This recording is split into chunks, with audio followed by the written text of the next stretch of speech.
Perkenalkan, nama saya Nindita Putra Akila dari program studi Ilmu Komunikasi jurusan Broadcasting. Hai teman-teman, perkenalkan nama aku Faina Rehabilita Sandriana, NIM aku 44224010018. Aku dari Prodi Publication. Sebelumnya tugas ini diberi oleh Ibu Bunda Rosa dengan nama lengkap Dr. Rosmawati Hilderia Panjaitan, SOS MT CPR CICS. Baik, sebelum mulai, mari kita pantun dulu. Oke, motif songket indah berpadu, warna hijau tampak bersahaja. Kuliah dijalani dengan tekun selalu, masa depan cerah menanti di sana. Oke, lanjut saja. Setiap masyarakat selama hidupnya pasti mengalami perubahan-perubahan dalam berbagai aspek kehidupan, baik di tengah-tengah pergaulan antara sesama warga masyarakat maupun antara masyarakat dengan lingkungan hidupnya.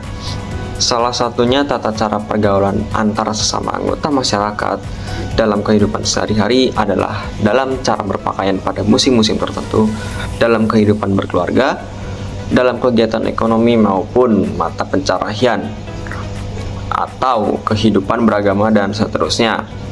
Perubahan aspek kehidupan masyarakat disebut magnitude. Perubahan sosial pada masyarakat yang disebabkan oleh beberapa faktor seperti kondisi geografis, ideologi, dan penemuan baru dalam masyarakat yang mempengaruhi perubahannya dalam sistem sosial, nilai, sikap, maupun pola perilaku masyarakat tersebut. Salah satunya adalah perubahan sosial. Perubahan sosial adalah fenomena yang dialami oleh setiap masyarakat di berbagai aspek kehidupan, termasuk interaksi sosial, cara berpakaian, kehidupan keluarga, ekonomi, dan agama. Perubahan ini dapat disebabkan oleh pergeseran ideologi atau orientasi masyarakat dari masa lalu ke masa depan. Inovasi seringkali berkembang seiring dengan hilangnya kebiasaan lama, terutama ketika perubahan terjadi dengan cepat. Lalu menurut ahli yang disebutkan oleh Tim Tomka pada tahun 2014 menyatakan bahwa perubahan dalam lembaga masyarakat bisa mempengaruhi sistem sosialnya seperti nilai-nilai, sikap, dan pola tingkah laku antar kelompok di dalam masyarakat. Itu semua bisa dikatakan sebagai dari konsep perubahan sosial.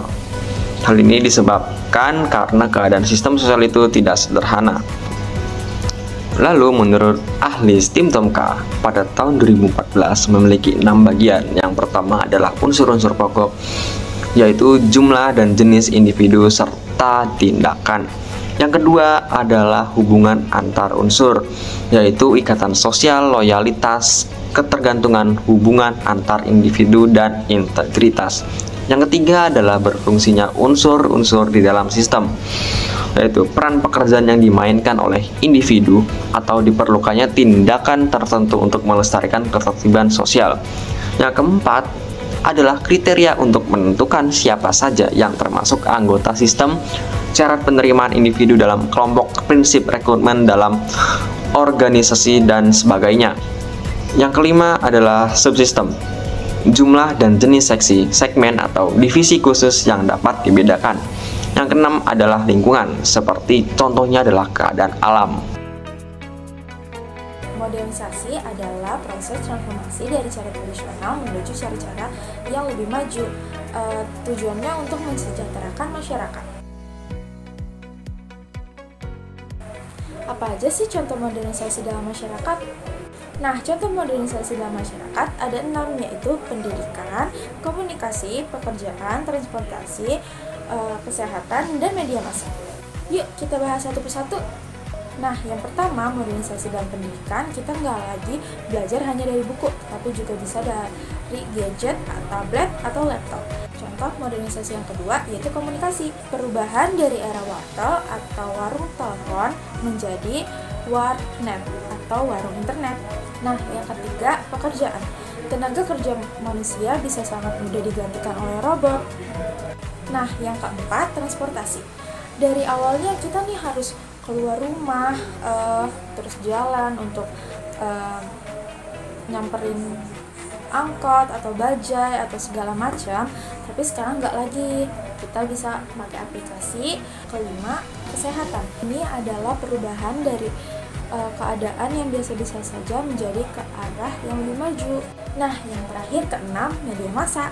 Modernisasi media massa ini, kita tidak hanya bisa mengakses informasi dari media cetak atau televisi saja, tapi kita bisa juga mengakses dari online seperti website dan yang lain. Nah, apa sih kaitan perubahan sosial dan komunikasi?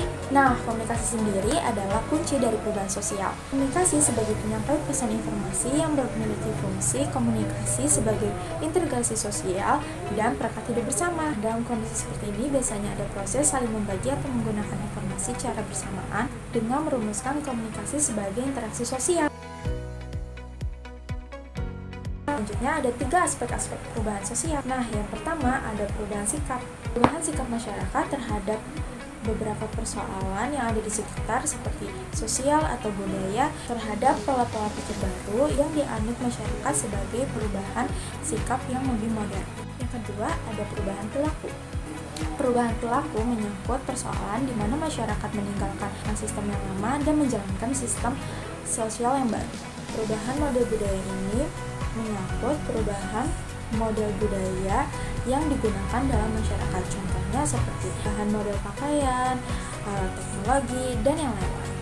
Nah, segitu saja yang sekiranya bisa saya sampaikan. Terima kasih teman-teman. Oke, bagaimana pembahasan video kita tadi? Menarik bukan? Baik, sebelum video ini berakhir, mari kita pantun sekali lagi. Perahu nelayan bersandar rapih, pantai berkilau di sore hari. Semoga materi ini dapat dimengerti, belajar pun jadi lebih berarti. Oke, mungkin cukup sekian dari kami. Kurang lebihnya mohon maaf. Terima kasih semuanya.